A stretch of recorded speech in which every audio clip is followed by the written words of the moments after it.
this bill. This viewer, sir, I can do. Thank you very much. Thank you. Shri Dairis.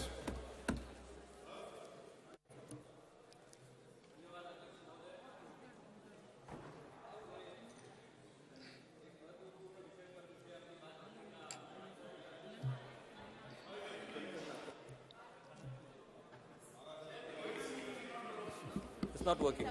It's working. धन्यवाद अध्यक्ष महोदय।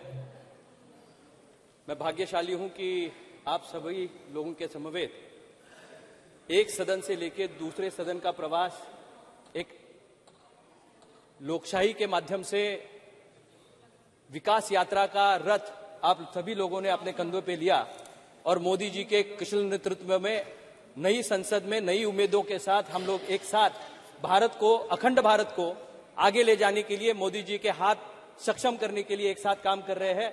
मैं सर्वप्रथम आप सभी को बधाई दूंगा कि आप सभी इस नए संसद के भी सदस्य हैं और पुरानी संसद की एक कड़ी बनकर हम लोग सब आगे जा रहे हैं। कल प्रधानमंत्री जी ने अपने अभिभाषण में पहला जो स्पीच दिया उसमें प्रधानमंत्री जी ने यह स्वर्णिम युग के लिए एक नई घोषणा की और एक प्रस्ताव इस सदन के सामने रखा।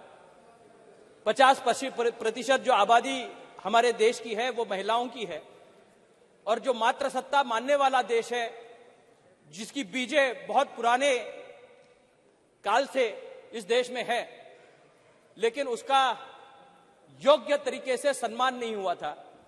आज भारत के लोकप्रिय प्रधानमंत्री जी ने इस वास्तव को ध्यान में रखते हुए अगर देश को आगे ले जाना है तो महिलाओं का सहभाग या उनका कंट्रीब्यूशन इस देश के होने वाले विकास में समानता से होना चाहिए। इसलिए उन्होंने जो एक पहल की है उसका मैं मेरी पार्टी की ओर से पहले समर्थन करता हूं और उस पार्टी की ओर से, शिवसेना पार्टी की ओर से माननीय प्रधानमंत्री जी का अभिनंदन करता हूं।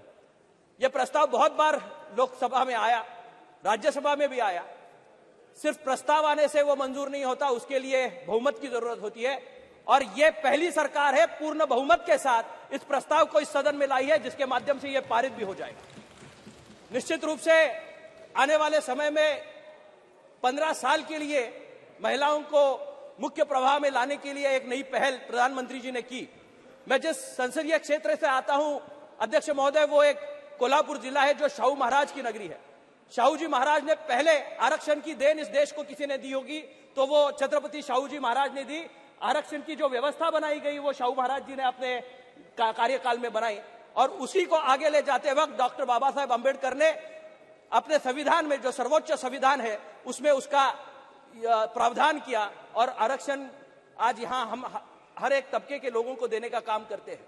लेकिन जो हमारी माताएं थी, बहनें थी, उनके लिए कभी आरक्षण नहीं था।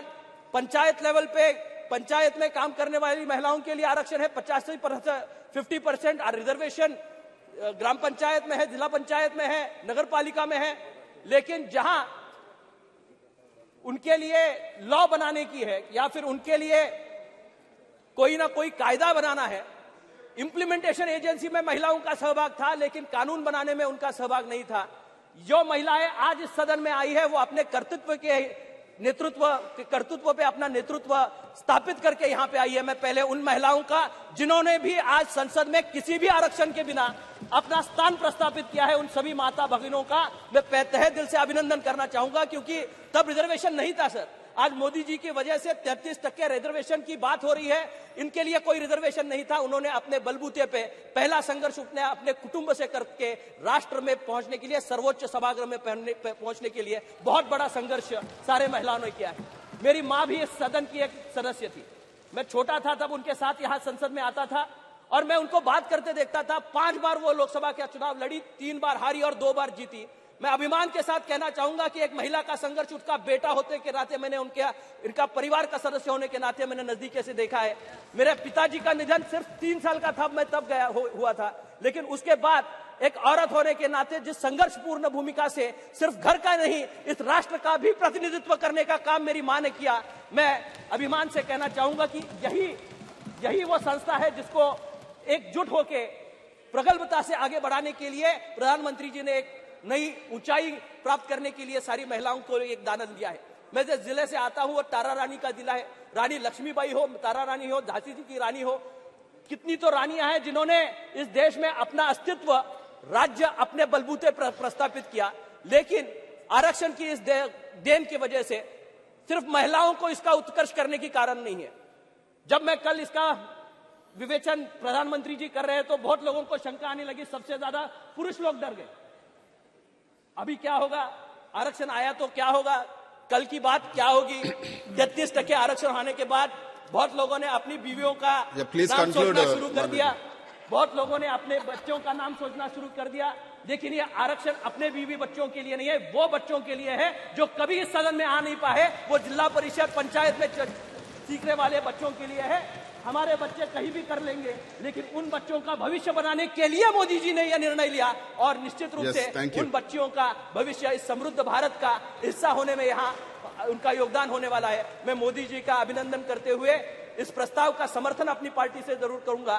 तारा रानी भी एक ऐसी रानी थी जो अंग्रेजों के खिलाफ लड़ी थी, जो अंग्रेजों के खिलाफ लड़ी भी और अपना स्वराज्य करने के लिए मुगलों के खिलाफ लड़ी और निश्चित रूप से स्वराज्य का रक्षण उसने किया। जब जब परिस्थितियां आती है तो महिला संरक्षण की भूमिका में आती है।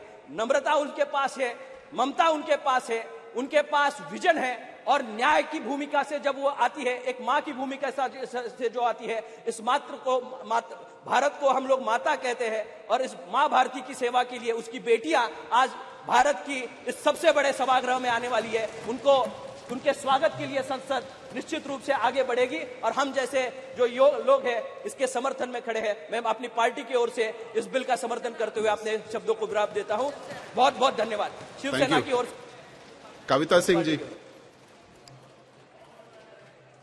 या देवी सर्वभूतेषु मातृरूपेण संस्थिता नमस्तस्यै नमस्तस्यै नमस्तस्यै नमो नमः। धन्यवाद।